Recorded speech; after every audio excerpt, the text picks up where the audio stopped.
What's up, everyone? Welcome to the long-awaited double feature for Alienation in the 1844 manuscripts, as well as we are going to talk about some of the other Marxists. We're going to look at a couple of different things, but first and foremost, we want to talk about term papers, right? Topics, now that you've all submitted them.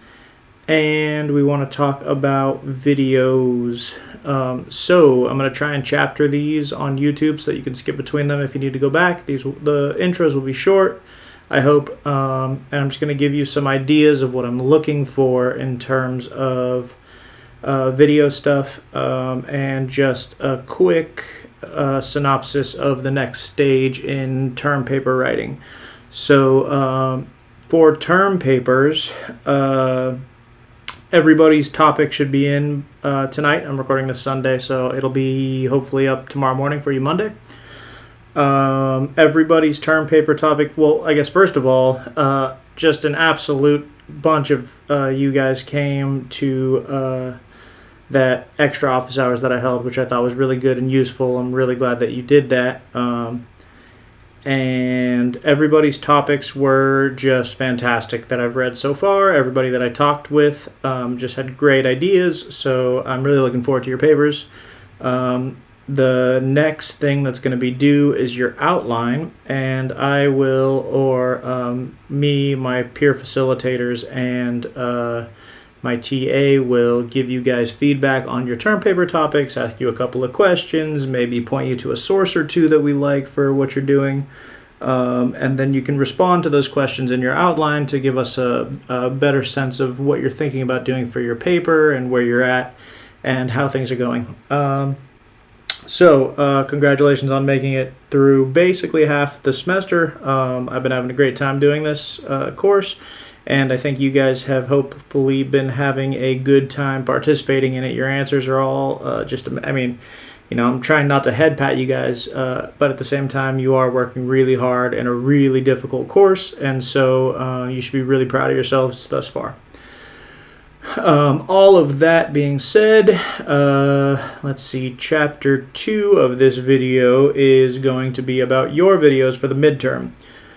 So they should be between 15 and 20 minutes long. If you go under 15, you're definitely going to lose points. If you go over 25 or so, I don't want to say you're going to lose points for going long, but I am going to be watching 40 of these. So at 20 minutes each, we're looking at like 800 minutes, which is some time to take to go through these. So try to keep them between 15 and 20 minutes. I think that will be the most useful kind of interval window for these.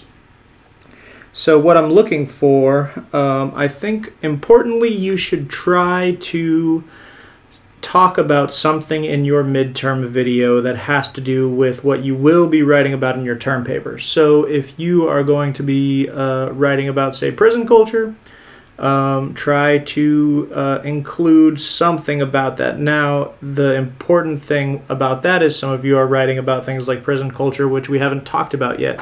And so since it's a midterm, and technically the midterm, I want it to be cumulative to this point in the class, I want you to talk about materials and subjects and such that we've covered up until week 9.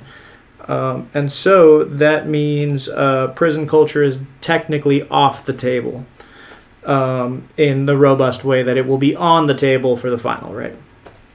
And so, but if you are writing about something that we've talked about so far, which the majority of you I think are, you should be able to incorporate those ideas fairly easily, and I think that will go really well. So I suggest that you try to do something like that where you bring your video and your term paper together so that when you are working on your video, you are consequently working on your term paper in your head as well. This is a good strategy for the rest of your academic career. Try to knock out as many birds with as few stones as often as possible. Maybe don't actually hit birds with stones, but you know what I mean. And doing this means that you get to keep your gears turning on the material you're going to be working with for your term paper and things like that. So I think that's the most important thing I want to say about the video. So 15 to 20 minutes, under 15, probably a B. Over 25, probably take you down to a low A for going really, really long. And then, if you're going to give me a 25-minute video, right, that's like a whole episode of Rick and Morty, right? Like, if you're going to give me an episode of Rick and Morty, it should have one episode of Rick and Morty's worth of content, right? So if you give me 25 minutes, but you repeat yourself a bunch, like I'm doing now, so I'm not modeling well, it is going to... don't repeat yourself as often as possible. Try to make a plan, storyboard your video a little bit, think about what you want to say, have a bit of a script. Don't read, but also, you can read a bit. I do, right? Making videos is practice for lecturing and giving presentations and research conferences and competitions, especially in grad school. And so a lot of this class is me prepping you guys for the next step, and then also testing you, because most of you are seniors, many of you are juniors, to make sure that you have the skills in terms of speaking and elaborating on ideas in an oral sense, like you should, right? You should have these skills now. So 15 to 20 minute video. Try to tie it into your term paper. I won't know. I'm not going to be looking. That's, it's not that it's for a grade that you should do that. It's just for you, that if you do this, you will find that things are nice. Things go well when you do things this way. 15, 20 minutes. Try to tie stuff in. I want to know, what you think about some particular topic. I want you to show your expertise. I want you to show how deep you've thought about this particular topic. I want you to explain to me what it is that you really like about it, what motivated you to pick this topic, and things like that. But also, I will be giving you all a rubric. So Annie, Kaylee, and Morgan and I are working on a rubric to make sure that you guys have point for point what we're going to be looking for in your midterm videos, because they're midterm videos, so they are technically an exam, right? And so it's kind of an oral exam where you get to express some ideas in a really interesting way. That being said, feel free to, if you are a video editor extraordinaire, so you have a YouTube channel and you work and do all kinds of fun edits and stuff, great, enjoy yourself. Feel free to go as nuts as you want, be funny, that kind of thing. At the same time, editing videos, adding pictures on top of it, and video editing tricks won't up your grade, right? And neither will not doing so detract from your grade. And so I will outline the best ways in which to record and upload your video. We'll either use like Dropbox or YouTube, but there will be multiple ways for you to submit your video, either through a link or through a Dropbox link or something like that. I don't think Dropbox in Beachboard has enough space for the length of the videos, so we'll have to either do like an actual Dropbox, or we'll have to do your own unlisted YouTube channels or things like that, which is good practice anyways, because you'll have to do that for different conferences and things of that sort anyways. So 15 to 20 minutes, tie your stuff together. Don't worry about editing, don't worry about putting music in the front and the back, don't worry about anything other than, hi, I'm so-and-so, this is my presentation on blah, blah, blah, blah, blah, for the midterm Sociology 447, Professor Lara, and, give me a good presentation, tell me something interesting, tell me why I should think it's interesting, and then the rubric will be really helpful for you, because it will take you through step-by-step what it is that we're going to be looking for when we are grading. So just like with the term paper topic, term paper topics are hard and choosing video topics is difficult, but you just pick it and run with it. That's just how it goes, And so I think it will be fine. I think everything will go well, or I hope so. And then if for whatever reason these videos don't go well, or it doesn't turn out to work out the way that we all hope that it's going to, we can do an actual final exam instead of a video final exam. But if they turn out really good, you really like doing them, and it works out well, then we can potentially do a final exam video as well. And so we will adjust towards the final depending on how the first round of things goes. Now that I've met the majority of you over Zoom, I think that the videos will be quite good. Also, audio will not be acceptable. So like if you give me like a black screen with audio, it's not going to be acceptable. I would much rather you go find a nice place outside if you're having privacy issues or things like that. Go outside, find a nice park or something. Just use your phone. There doesn't have to be anything fancy, right? You can just set it up however you want to do it. And so I don't want you to really fret over this assignment. I want it to be a kind of exciting, cool assignment where you get an opportunity to explore ideas in a way that is really useful and fruitful, and things like that. So there will be a rubric. And I think that's all there is to say about the video for now. I hope that it clears up some of maybe your worries moving forward. The videos will be due on Sunday after midterms. So the Sunday before spring break, I think, is what that is, at the end of week 10. So I will have the rubric out to you sooner than later. I will have probably next weekend. And then you'll have the whole week to do your video and upload it and submit it. If you're having any problems or any issues with submissions or uploading or things of that nature, we'll sort that out on a case-by-case basis. But I don't expect that will be an issue given the era that we're in and things like that. So I'm going to hit stop on the video and we'll be right back.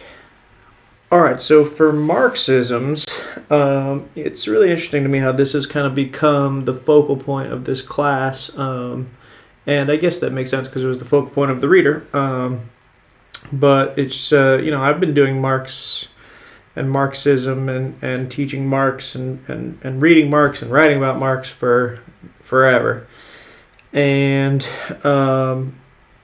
this is a whole kind of new approach to Marxism generally, and it's been really interesting. So I hope that you guys have been finding the Marx stuff as interesting as I have, and I've read it a bajillion times. I know some of you commented and on your discussion boards about how you were excited to reread some aspects of this stuff, which is good. I'm sure some of you have read some of this, or most of you have read some of this at some time or another. So I'm going to start off with a little bit from the reader, and then I'll switch over and we'll talk about the 1844 manuscripts, and then we'll come back and go through the Frankfurt School, down through the Frankfurt School, and then I'm going to save Althusser for a little later, and I'm going to pivot the two things that we've left out and put them together a little bit later. They kind of fit in with some later stuff, but do read it carefully if you haven't done the reading for this week already, which you should be all caught up on the reading for everything that's going on in this lecture. So the chapter 4 starts with this idea that Marxism is a difficult and contentious body of work, but it's also more than this. It's a body of revolutionary theory with the purpose of changing the world. Right? We've talked about this kind of over and over. And as Marx famously said, I love how he quotes this 1976b, that's like the reprint of Capital. Philosophers have only interpreted the world in various ways, but the point is to change it. This actually might be from the Critique of Political Economy. In any case, it does make Marxist analysis political in a specific way, but, as you read now, all theory, according to most Marxists, is political in some sense, right? And so the Marxist approach to culture insists that texts and practices must be analyzed in relation to their historical conditions of production, and in some versions, the changing conditions of their consumption and reception. That's That's right. And so we've talked about the base superstructure a little bit. I've brought out some of the aspects of it that weren't in the reader yet, and now we're finally getting to where the reader is expressing the different ideas of base superstructure. And so I'm not going to go into it super carefully, but we will go over it a bit here. This is actually a really nice kind of setup for what's going on in Marxism generally. So the reader says, Marx argues that each significant period in history is constructed around a particular mode of production, that is, the way in which a society is organized, i.e. slave, feudal, capitalist. There's actually one more before that called the Asiatic mode, which he doesn't really explain very well, and it's kind of nebulous and strange. But the society is organized to produce the necessities, he says here, the necessaries of life. And so he must be British. He must be. Actually, I'm sure he is because he talks about English Christmas so much. Necessaries is like the British necessities, which is, I don't know, just strange to read it, right? The necessaries of life. Food, shelter, etc. Here's a question for everyone when you write. When you write etc. at the end of a sentence, do you leave one period or do you put two? It's really unclear, and so I try not to put etc. at the end of my sentences because of this. So he goes on to say, in general terms, each mode of production produces 1. Specific ways of obtaining the necessities of life, 2. Specific social relationships between workers and those who control the mode of production, and 3. Specific social institutions, including cultural ones, right? And that's where we're going to find the pop culture stuff is in the social institutions. The reader is going to tell us, but really, I've kind of been making the bigger move that we find pop culture in all 3 of these in some ways. And I think we will, if we were in person, this is the stuff we would be arguing about the most, I think. And so he says, as Marx explains, the mode of production of material life conditions the social, political, and intellectual life process in general. This claim is based on certain assumptions about the relationship between base and superstructure. And it's on this relationship between base and superstructure that the Marxist account of culture rests. And really, it's on this relationship that the Marxist account period rests, right? That's supposed to be the idea. And so the base consists of a combination of the forces of production and the relations of production. The forces of production referring to raw materials, tools, and technology, right? The means of production are in the forces of production. And the relation refers to the class relations of those engaged, right? So between, in capital, the proletariat and the bourgeoisie, as we've been talking about. And so that is, in each mode of production, besides being different in terms of its basis in agrarian or industrial production, it's also different in that it produces particular relations of production. The slave mode produces master-slave relations, feudal mode lord and peasant, capitalist, bourgeois, and proletariat, and so forth. And so this is really important because Marx gets this idea from Hegel writing about the master-slave relation, right? And so when Hegel writes about the master-slave relation, he's really writing about the necessity of each which defines the other, right? So like you can't have a master with no slave and you can't have a slave with no master. Similarly, you can't have lords and you can't have serfs, right? Or I guess lords and peasants here. You can't have one without the other. There's no such thing as a lord without peasants and vice versa. And then the question becomes, is there such a thing as the bourgeoisie without the proletariat?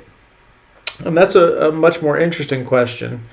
If the bourgeoisie and proletariat define each other in the way that slave master define each other, like in a metaphysical way, not in just a relational way.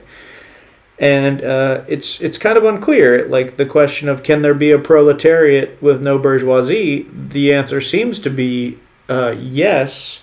And the answer seems to be yes, because part of what we want is a dictatorship of the proletariat, which transfers out of capital into post-capital, into like a communist mode. In some sense, there must be the possibility of bourgeois politics, bourgeois art, bourgeois culture without the proletariat at all. In terms of automation, it could be that we automate the proletariat out and then everyone that's left is bourgeois and they just let the proletariat die out, basically. Whereas once a slave becomes free, there just is no more master. Once there are no more peasants, like there's nothing to lord over, right? And so I think that most Marxists will want to say that the bourgeoisie and the proletariat define each other. It's called it in a dialectic way, in the way that master-slave define each other, but I'm not so sure that it's the same. And so that's something that's worth thinking about for anybody who's interested in running Marxist game moving forward. And so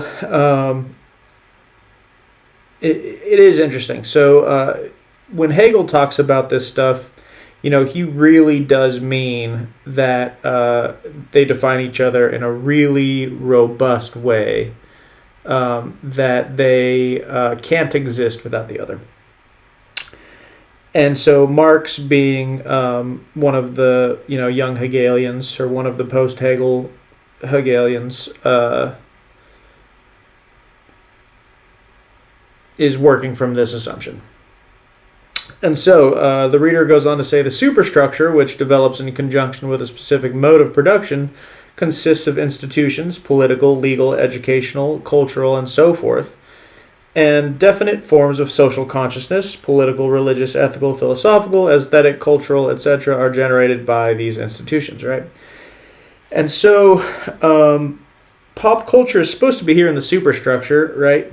But there's another thing going on in the superstructure that is just worth mentioning in passing, and maybe you have heard the term before, but class consciousness is, where we understand our place in the superstructure has to exist in the superstructure, not in the base in some sense. And so the base is said to condition or determine the content and form the superstructure, right? The content in the form of. And so it is worth seeing that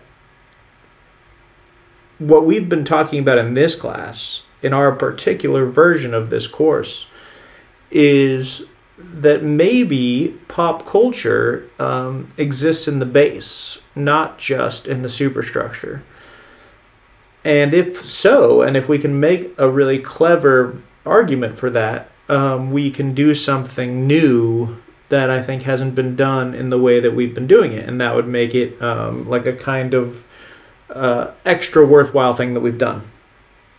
And so the reader goes on to tell us that after Marx's death in 1883, Engels, so really Marx and Engels wrote together. Engels kind of funded Marx for his whole life. Marx famously said if he didn't have to work so much, he could get so much done. And so Engels kind of funded Marx and helped him be able to just write and read and work through stuff. And Engels kind of replies to anybody who thinks that Marxism is a kind of determinism. And we've talked about this before when I said, anybody who's a determinist doesn't write something like a Communist Manifesto. Or if they do, they were determined to do it. But, we don't want to take that as a serious argument, I don't think.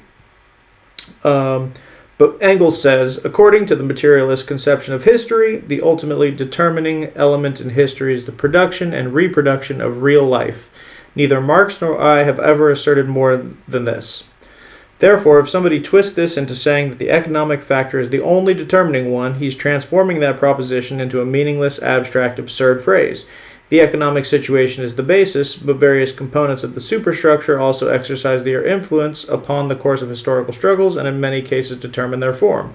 We make our own history, but first of all, under very definite assumptions and conditions. Among these economic ones are ultimately decisive, but the political ones, etc., and indeed even the traditions which haunt human minds also play a part, although not the decisive one. And basically what he's saying here is there are constraints on the kinds of things we can do, right? So you can think of it like this, like if you're in a room, you can, walk through the door, you can go out the window, but you can't just walk through the wall. You have to burst through the wall in some sense. You have to knock the wall down or cut it open or something like that. And so, later writers like Heidegger and Merleau-Ponty and these folks who maybe you've heard of in some ways or another, are really concerned with these kinds of constraints as well. And so basically Engels is saying, look, it may be that many aspects of the things we do are determined, but they're determinate insofar as they give us choice. They allow us to make certain kinds of decisions that change the direction of history. And that's a really interesting phrase.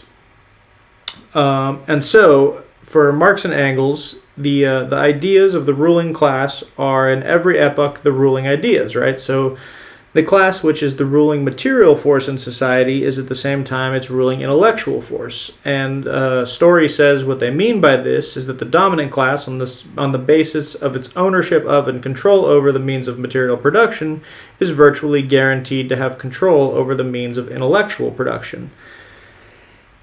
And the question that I have for you here is, does he mean something like China owning TikTok?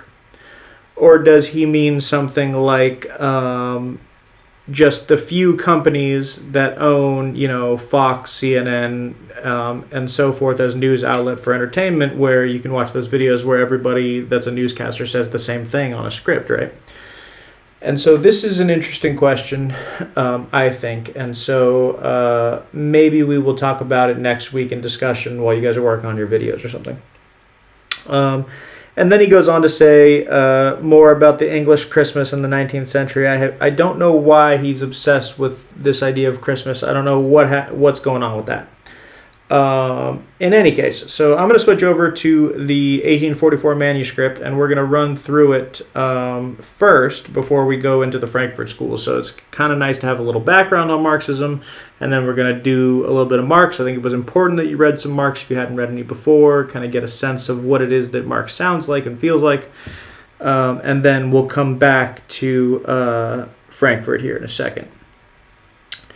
And so the 1844 manuscript is like a well-known but maybe not as well or as often read piece as something like Capital, maybe.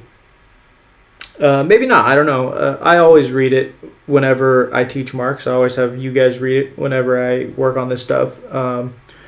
However, alongside this work, same year, 1844, Marx wrote a piece called A Contribution to the Critique of Hegel's Philosophy of Right? So he's responding to Hegel. He is a Hegelian, but he also has, he's at odds with Hegel in that Hegel was a German idealist, and Marx is a German materialist, right? He's a historical materialist. And so in this paper, Marx has one of his most famous, if not his most famous phrases, that religion is the opiate of the masses. And what he means by this is that religion is the kind of thing that helps people enjoy their oppression in a way, right? That it quells their desire to revolt. It gives them purpose in a structure where they are subordinate, right? So when you're in religion, you are like subordinate to a God power. The God power is much more powerful than you. And you enjoy that subordination in a way, all glory to God. And these kinds of things are coming out of it. He's critiquing really specifically Christianity in most cases, but, we can look at it in different ways. And he does in the 1844 manuscript talk about gods, the Egyptian gods and the Mexican gods and these things. And so the opiate of the people, religion, seems to me can be extended over to something like in our current era, while religion is one of many opiates of the masses, pop culture is the big opiate of the masses, right? Like that there is something going on in pop culture that is playing the role that religion played at the end of the 19th century, or I guess in the middle of the 19th century when this was written. And so if you hadn't heard that phrase before, now you have, and now that I've said it, you'll hear it everywhere. And so Marx starts the economic and philosophic manuscripts of 1844 with this idea that we have proceeded from the premises of political economy, right? We've accepted its language and laws. We supposed private property, the separation of labor, capital and land, and of wages, profit of capital, and rent of land. Likewise, division of labor, competition, the concept of exchange value, and so forth. And ultimately, he wants to say that what he has done is shown that the worker sinks to the level of a commodity and becomes indeed the most wretched of commodities, right? That the wretchedness of the worker is in inverse proportion to the power and magnitude of his production. So the more he produces, the less human he becomes, right? And so this final distinction between capitalist and land renter, like that between the tiller of the soil and the factory worker, disappears, and the whole of society must fall apart into two classes: property owners and propertyless workers, right? So if you are a landlord, you are not a renter. It seems like a duh statement. But the renter must work to be somewhere that he can never own, right? That's part of this alienation that's going on here. And so the big charge comes here in that political economy starts with the fact of private property. It does not explain it to us, right? So basically Marx is charging political economists with taking private property to be like a fact of the world, in that there are just some things that we own. And private property is not like, your iPhone is not private property, right? Owning a factory or owning a country is more what he's talking about. That's what's going on here. And so he says of private property that we have seen how exchange itself appears to it as an accidental fact. The only wheels which political economy sets in motion are greed and the war amongst the greedy, competition. And so you may have also heard this, where people say capitalism is good because it breeds competition. Competition prevents monopoly and also makes innovation happen and things like that, which of course is not true. Capital breeds monopolies and crushes competition. That's, we know that. And so don't let those arguments fool you. But that's not to say that Marx is totally right in everything that he says either, right? And so he says, don't let us go back to a fictitious primordial condition as the political economist does when he tries to explain, right? So the political economist says, like, look, if we don't have capital and we don't have capitalism, what we get is something like where humanity is like human nature is nasty, brutish, and short, or something like that. That humans become animals without capital. That there is something. I'm looking for one particular word. Very like socialized about capital that doesn't exist until capital comes along. And so he says the economist assumes in the form of a fact of an event what he is supposed to deduce, right? So he's like, look, we're supposed to be like figuring this out and explaining this, and the political economist starts with the thing he's supposed to explain and say this is a fact, right? And then goes from there, and he's like, this is a big problem. And we see this in philosophy over and over and over and over, and you have seen it in sociology, I'm sure, over and over, where somebody's like, here we go, this is a thing, and then goes on to talk about some other stuff using that thing as a basic fact, and then somebody else comes along and is like, there's nothing basic about that fact, like, you have not explained this thing to me. And so when Marx takes this charge back, he says, look, I'm going to proceed from actual economic fact. I'm going to tell you about what actually happens in the economy without assuming things like private property to be necessary for social economy and stuff like that. And so just before this, he says, the economist assumes in the form of a fact of an event what he's supposed to deduce, namely the necessary relationship between two things. Between, for example, the division of labor and exchange, or thus the theologian explains the origin of evil by the fall of man. That is, he assumes as a fact in historical form what has to be explained, right? And this is a super interesting way of starting this really powerful paper, I think. And so Marx says the actual economic fact is that the worker becomes poorer the more wealth he produces, the more his production increases in power and size. The worker becomes an ever cheaper commodity the more commodities he creates. The devaluation of the world of men is in direct proportion to the increasing value of the world of things.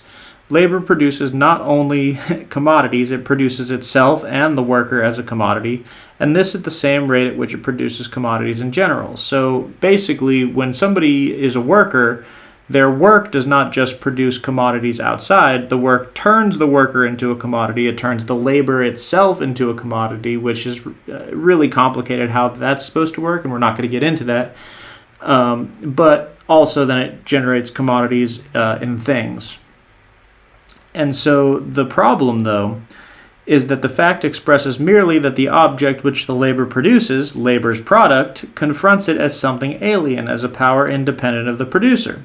The product of labor is labor which has been embodied in an object, right? So when I build, say boots and cloaks and whatever I build, my labor power gets injected into the thing that I build. So part of the object is the labor force. Part of it is like the life of the worker.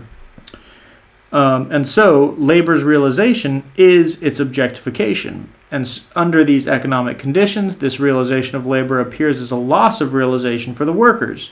So objectification is loss of the object and bondage to it, appropriation as estrangement and alienation. So once I work and I put my labor power into something and I'm like, here's this thing that I built, and then all of a sudden this thing is not mine, I have put my life force into this object that no longer belongs to me, and now I stand in this alienated relationship to my own production. And Marx charges capitalism with this, where even under a kind of lord-peasant relationship, the peasant still is not yet alienated from the land that he's on, and he's not yet alienated from that which he produces, grain and so forth.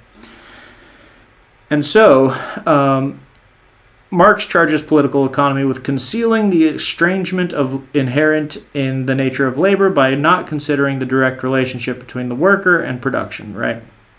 And so he says it's true that the labor produces for the rich wonderful things, but for the worker it produces privation. And so privation is a state of the world or the economy where the things that are necessary, right, the necessaries that Story was talking about earlier, are very scarce, and it makes this privation on purpose capital, right? It makes it so that the things that we need to live are scarce, and then capital goes on and says, look, supply and demand is the thing that drives stuff, so we just make stuff not as applicable in the supply, and demand will go up. And then we get things like hunger and so forth, right? Poverty and such. And so he goes on to say that it produces palaces, but for the worker hovels. It produces beauty, but for the worker deformity. It replaces labor by machines, but throws in one section of the workers back into barbarous types of labor and turns the other section into a machine. It produces intelligence, but for the worker, stupidity and cretinism, right? And so basically, it makes the worker or the laborer do the dumb work and gives the intelligent job to the machine, making the worker more and more and more stupid in some sense by alienating him more from the object of his labor. And so then Marx wants to ask, what is it that constitutes the alienation of labor? He says, first, the fact that labor is external to the worker, i.e. it does not belong to his intrinsic nature. So he's saying labor is not just work. It's not just doing things or acting, that labor is in the process of producing commodities under capital. That's what labor is. It's really technical. It's not just laboring. It's labor under capital, which is work that produces commodities by inserting our labor power into objects from which we are then alienated, right?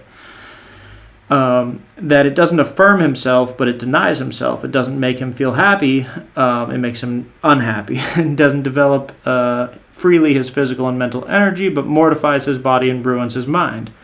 The worker, therefore, only feels himself outside his work, and in his work feels outside himself. He feels at home when he's not working, and when he is working, he does not feel at home. His labor is therefore not voluntary, but coerced. All labor under capital is forced labor, right? And this is a really hot contention point between capitalists and, communists. If you've been on the subreddit, capitalism versus communism, this is the point you're going to see argued most frequently, whether or not all labor under capital is forced labor. And it's a hard one to work out. It really is. And so then there's all this business about man as a species being, and so I'm going to skip that because it's very philosophically taxing, but I think many of you probably found it very interesting from a sociological view in terms of nature's man's inorganic body, right? There's this where does human fit in, right, as a species being? And it's really interesting, and if you want to talk about it, come to office hours, we can talk about that section on its own, but I think for the purposes of alienation specifically, I'm going to move down a little bit. And so Marx says, look, if the product of labor is alien to me, if it confronts me as an alien power, to whom then does it belong? To a being other than myself. And who is this being? The gods? To be sure, in the earliest times, the principal production, for example, the building of temples, etc., in Egypt, India, and Mexico, appears to be in service of the gods, and the product belongs to the gods. However, the gods on their own were never the lords of labor. No more was nature, right? So the gods didn't say to build this, right? He's charging people with pretending to be gods to have people build these things. And similarly, nature didn't force people to build these temples either, right? It was the class distinction where the ruling class wanted the lower class to build these things in their honor as though they were gods, right? In Egypt, the pharaohs were deities like on the planet. And so in this takes us back to our phrase that religion is the opiate of the masses kind of thing. And so he says, what a contradiction it would be if the more man subjugated nature by his labor and the more the miracles of the gods were rendered superfluous by the miracles of industry, the more man were to renounce the joy of production and the enjoyment of the product to please these powers, right? So then he goes down and gives us this list. And really it's in one that is giving us the strong work that we need to understand what's going on in the Frankfurt stuff. And so he says, political economy starts from labor as the real soul of production, yet to labor it gives nothing and to private property everything. Confronting this contradiction, Proudhon has decided in favor of labor against private property. We understand, however, that this apparent contradiction in the contradiction of estranged labor with itself, and that political economy has merely formulated the laws of estranged labor. We also understand, therefore, that wages and private property are identical, and this is key. So Proudhon was an anarchist philosopher. He wrote a book called Philosophy of Poverty, I think, and Marx responded to him with a book called Poverty of Philosophy. Yeah, that sounds right. And Proudhon's whole thing is that one day's labor is worth one day's labor, regardless of what the labor is. And so all men, of course he says all men, so we should say all persons who are working one day's labor should make the same wage. An equal wage eliminates part of the problem of capital.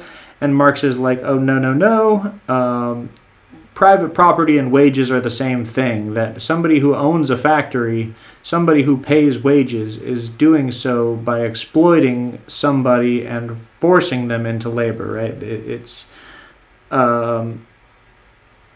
coercing them into forced labor by paying them wages which are not equitable to the labor power inserted into commodities, right, into objects, thus making them commodities, alienating them from themselves. So there's no difference between the wage and what goes on in somebody owning a factory. The wage is just another alienation tactic. And so Marx is like, you can just keep raising wages, but they're going to keep exploiting you. And when the wage goes up, the price of the commodity will go up. The bourgeois tactics will remain the same, but also you're never going to raise wages enough for it to make a difference. And he does say as much as like unionizing is clearly worthwhile, especially in the world today, but it's not going to get us all the way there. It's only going to get us part of the way there in some sense. And so he says, indeed, even the equality of wages as demanded by Proudhon only transforms the relationship of the present-day worker to his labor into the relationship of all men to labor. Society would then be conceived as an abstract capitalist. So society itself becomes the capitalist in Proudhon's anarchist view, where everything is equitable wage. given this structure, right? And this is a really interesting charge by Marx, actually, where Marx is like, look, this is some interesting anarchist philosophy, everybody being equal, right? It's a kind of equivalence tactic. And Marx is like, yeah, but you're doing the same thing as other political economists. You're misrepresenting what it is to be a waged worker and to be forced to work and what coercive labor is supposed to be. And it's just a really, really, really interesting, smart move by Marx. I love this paper, and there's a lot going on. We could do, 2 weeks on this paper alone, but I wanted to give you a chance to read Marx. You can see that in some sense, Marx is poetic in some ways. He's got a lot of interesting metaphors and analogies. If you read Capital all the way through, he says things like capital is a vampire that sucks the blood out of labor, out of workers. If labor is the life force of the worker, it's drained from them and inserted into objects through fetishization, such that an object becomes a commodity and has a life of its own. Right? It's like this really powerful way of talking about just things being made in factories, right? He really has this way of talking. And it's why Marxism is what it is, right? It's why it's so influential in revolutionary talk. It's why revolutionaries adopt this strategy not just in theory, but in practicality and praxis, because it has these metaphors that work well for rising the human spirit to action, right? That's what it's supposed to do. Again, taking us back to the original charge to Engels, which is when people say, well, isn't Marxism deterministic? Engels might as well say, well, Marx didn't write poetry about how life force gets inserted into objects through a vampiricism. If there wasn't some way of arousing the working class into revolution through these kinds of things, right? And I think that's...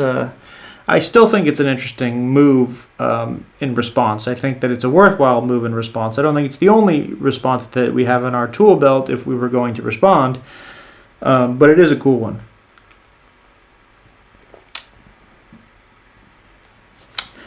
And so, right at the very end of the 1844 manuscripts, Marx says, first, it has to be noted that everything which appears in the worker as an activity of alienation, of estrangement, appears in the non-worker as a state of alienation of estrangement. All right, so everything in the worker as an activity of alienation appears in the non-worker as a state of alienation. And that's something to think about, and I will say more about that maybe in the middle of the Frankfurt part. Secondly, that the worker's real practical attitude in production to the product as a state of mind appears in the non-worker who's confronting him as a theoretical attitude. And so this is a charge of intellectualism to the bourgeoisie in a way, that the practical attitude that the worker takes toward his work when he's like, man, this sucks. Like, this sucks. I have to work all day and, Ford takes all my money. I'm working on the assembly line. Man, my grandpa would be really mad for me charging Henry Ford with this, but of course it's true. Or Walt Disney is another good one, right? It's like, man, we can make it more recent. Man, I work at Tesla all day. Elon Musk takes all my money. He takes so much money. I make him so much money. He pays me this wage, and it sucks. It just sucks. And Elon Musk is like, well, no, I'm providing the job, I'm doing this, I'm doing that. But everything that he says he's doing is a theoretical attitude that he's taking towards the worker because he doesn't actually participate in the alienation. And so because he's not actually alienated from the product of his labor, because he owns the means of production, right? He's a capitalist. He can't really take the practical attitude towards it. And this is class consciousness in some sense, is that there are some practical attitudes that can't be taken by members of one class because they're members of that class. And in a sense, the lack of ability to take that practical attitude, I mean, that's just what a practical attitude is some ability, right? In philosophy, we say attitudes are things like beliefs, desires, and intentions. But those are attitudes towards propositions, right? And so attitudes towards practicality or attitude towards action is a little bit trickier, right? And that's really, that's really what I do is attitude towards action. That's really kind of my expertise and what I like to play around in. And so the phrase practical attitude really comes with like a hearty, he's saying something really, really important here at the end. And then he says, thirdly, the non-worker does everything against the worker, which the worker does against himself, right? So the worker alienates himself by doing this stuff, and the non-worker alienates the worker by being him. But lastly, he says, the non-worker does not do against himself what he does against the worker, and that is the non-worker does not alienate himself from the means of his own labor in some sense, right? And so this is a really important piece, and it's a really important piece to read as you go through Marxism, and so I'm glad that you had the opportunity to read that in this course. And so now let's take a deep breath and switch back to go through the Frankfurt School. And then, like I said, we're going to stop before Althusser, and then we'll come back to Althusser a little bit later because there's a lot of interesting stuff there.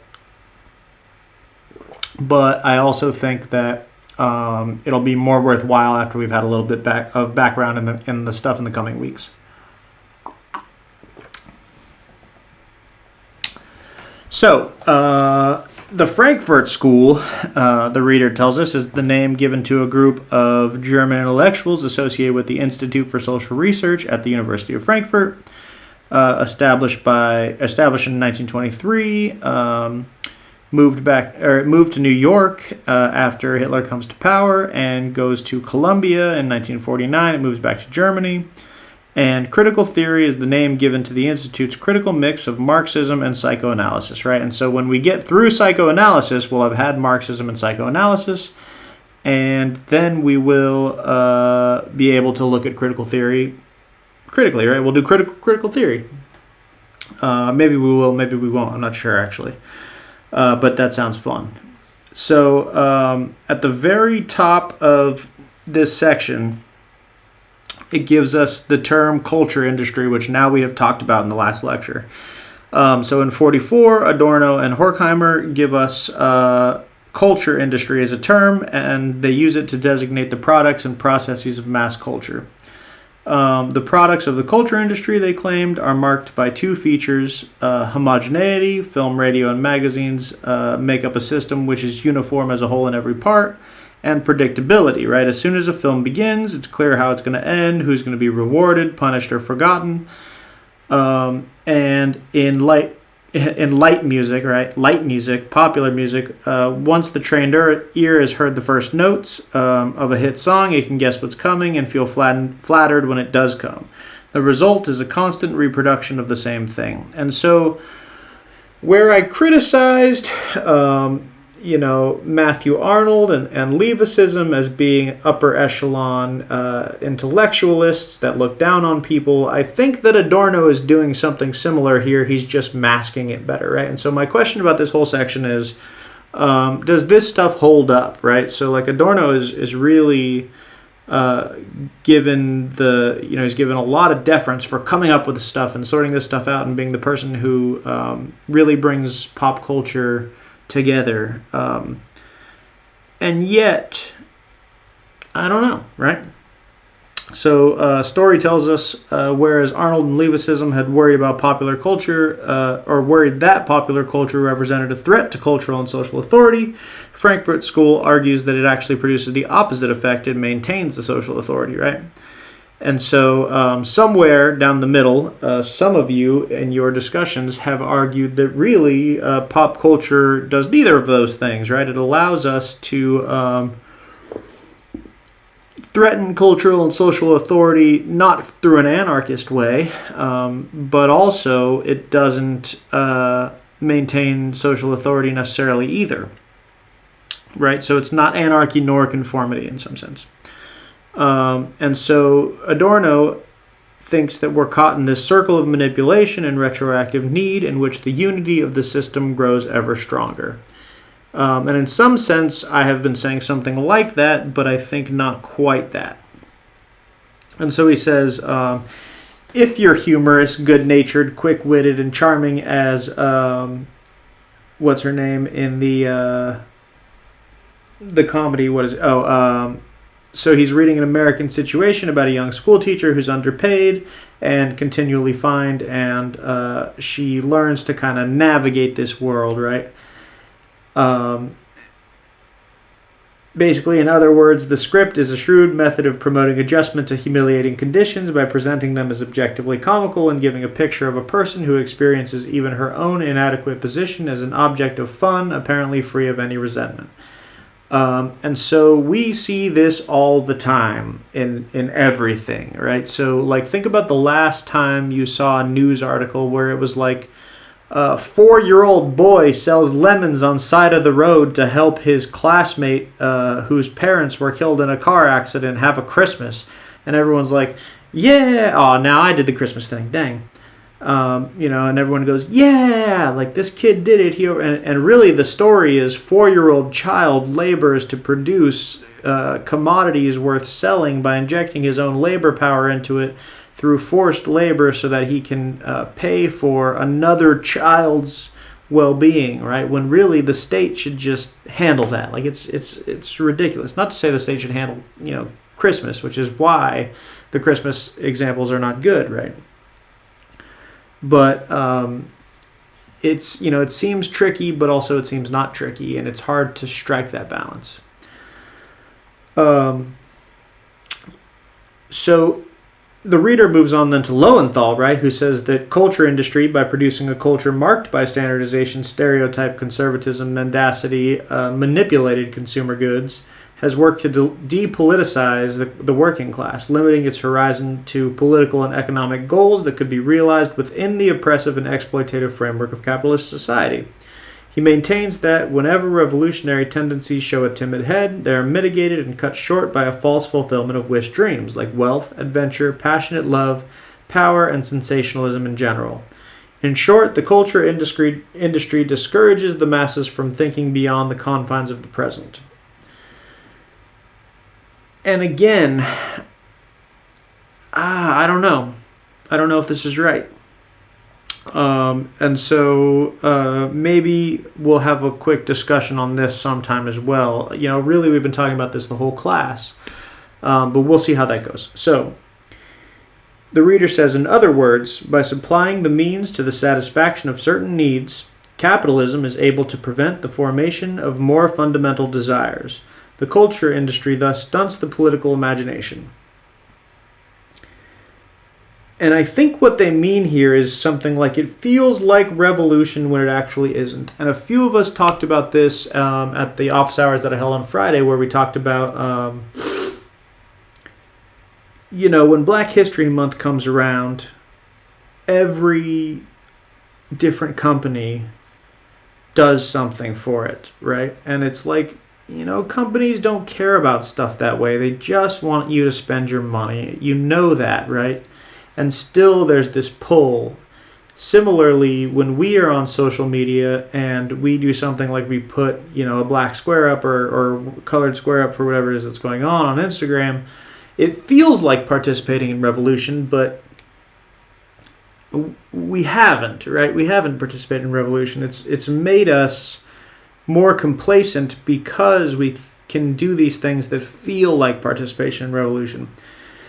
And so that's supposed to be the trick there. That's supposed to be what's going on. And we've been going back and forth on this a lot. And so Marx and Marxism, in a way, from 1844 up through, now, Marxists, of course, still exist in our writing, predicted stuff like colored squares on social media as giving us this feeling of participating in revolution where we didn't actually. And so it is interesting though, right? So when Adorno points out that mass culture is a difficult system to challenge, he says, today, anyone who's incapable of talking in the prescribed fashion, that is, of effortlessly reproducing the formulas, conventions, and judgments of mass culture as if they were his own, is threatened in his very existence, suspected of being an idiot or an intellectual, right? And so this is kind of a fun thing because, unless you're real dumb or real smart, you should be able to hit that middle ground and just do the thing that mass culture expects of you so that you can, do well or however. And so the reader tells us, the culture industry, in its search for profits and cultural homogeneity, deprives authentic culture of its critical function, its mode of negation, its great refusal. That's by Marcuse, right? Commodification, sometimes understood by other critics as commercialization, devalues authentic culture, making it too accessible by turning it into yet another saleable commodity. And so this gets something wrong, right? Because if commodities are supposed to be alienated and the masses are supposed to be the workers, then by definition, if it's saleable and it's a commodity and you're alienated from it, you should not be able to reach for it. And somehow we've reached for it and we have it. And so something has gone wrong here in the theory. And something is missing. Something is not quite working. But it's hard to put your finger on what it is exactly. Ooh. Excuse me. And so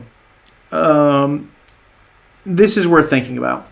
And so the reader says it's not difficult to think of a few examples of this process, whether or not we read them in quite the same way, leftist or neoconservative.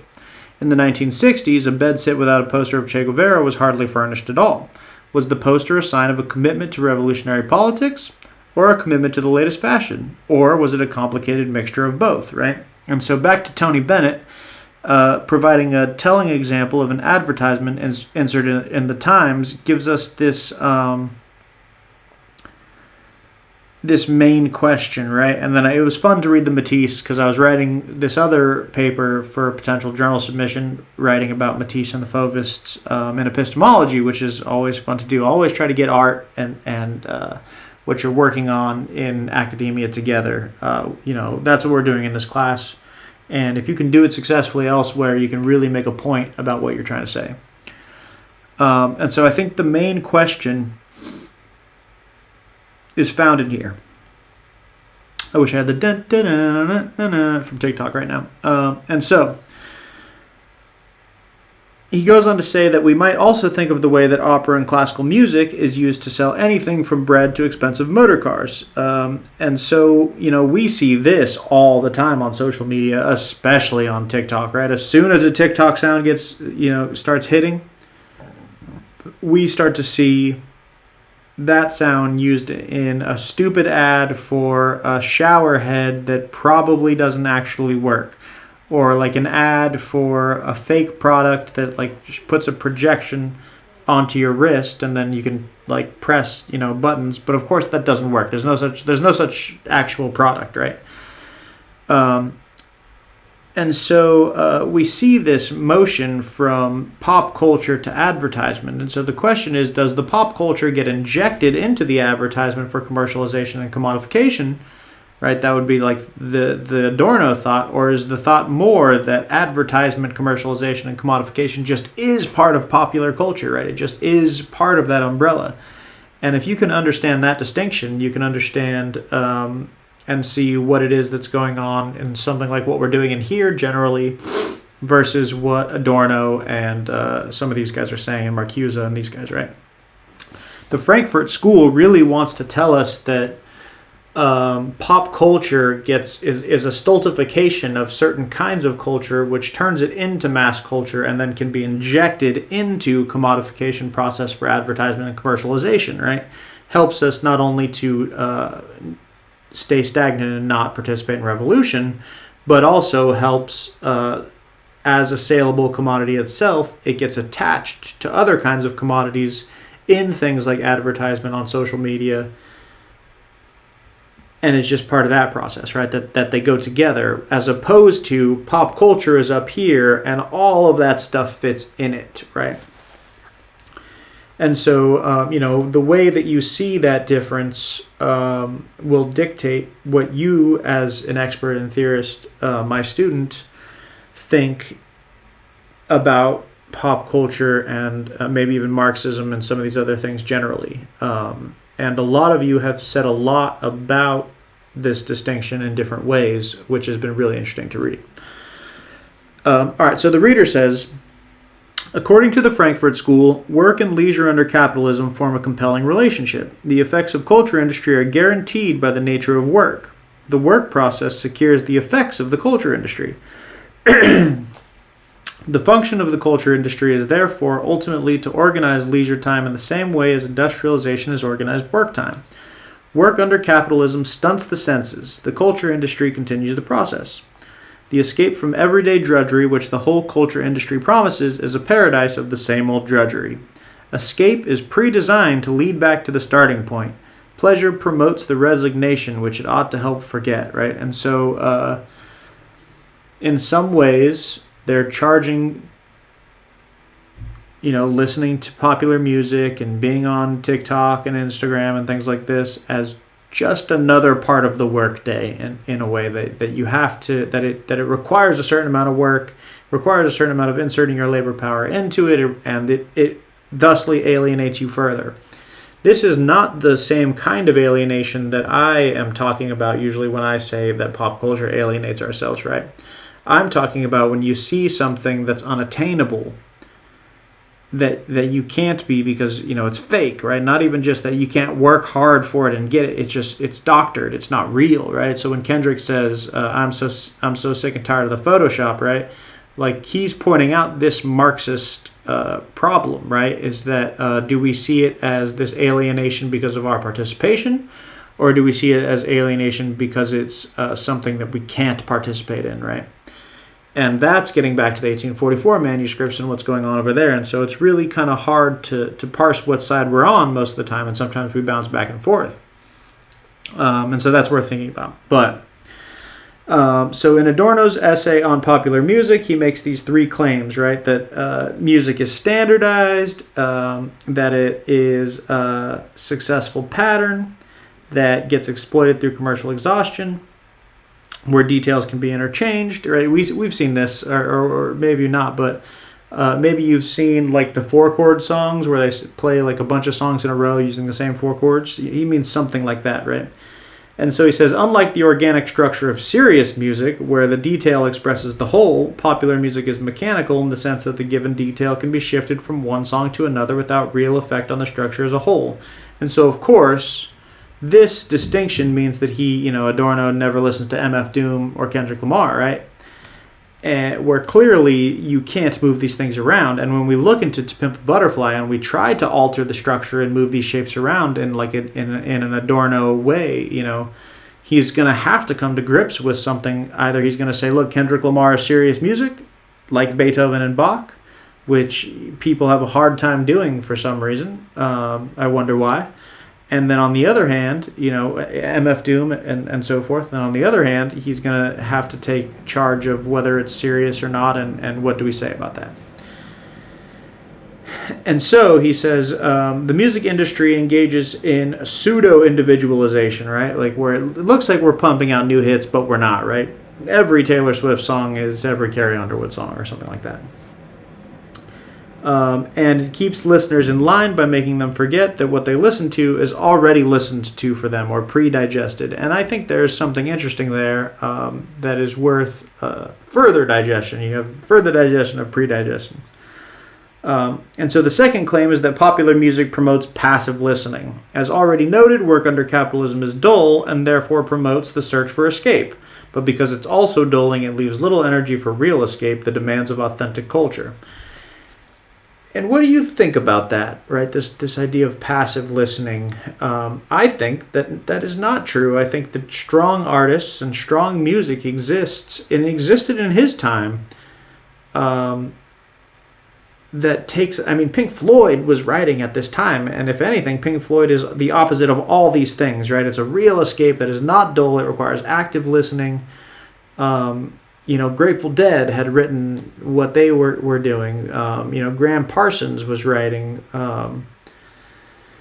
And so I don't know. I think this gets things wrong, actually. I know what he's after, and I know what he was probably listening to, but this is a kind of question begging. He has found himself in a circular problem in that the stuff that he's looking for, that he's pointing to in mass culture, are songs that fit his definition of standardization. And so if you're looking for this standardization and dullness, of course you're going to say, look at this standard dull thing I found. It's standard and dull, but it's not representation or representative of the whole class of possible objects that consists in mass and popular culture. And so I think he just plainly gets things wrong here. You know, that's something that happens to philosophers all the time when they're not being careful. And so then, you know, Walter Benjamin comes along and writes that the work of art in the age of mechanical reproduction is much more optimistic about the possibility of a revolutionary transformation of capitalism. He claims that capitalism will ultimately create conditions which would make it possible to abolish capitalism itself, right? And this is, again, this idea that, you know, you can walk through a door, right? But sometimes you have to bust the wall down to walk through it, right? And so Benjamin is like, look, capital gives us the tools to break holes in walls so we can go through the door in some sense.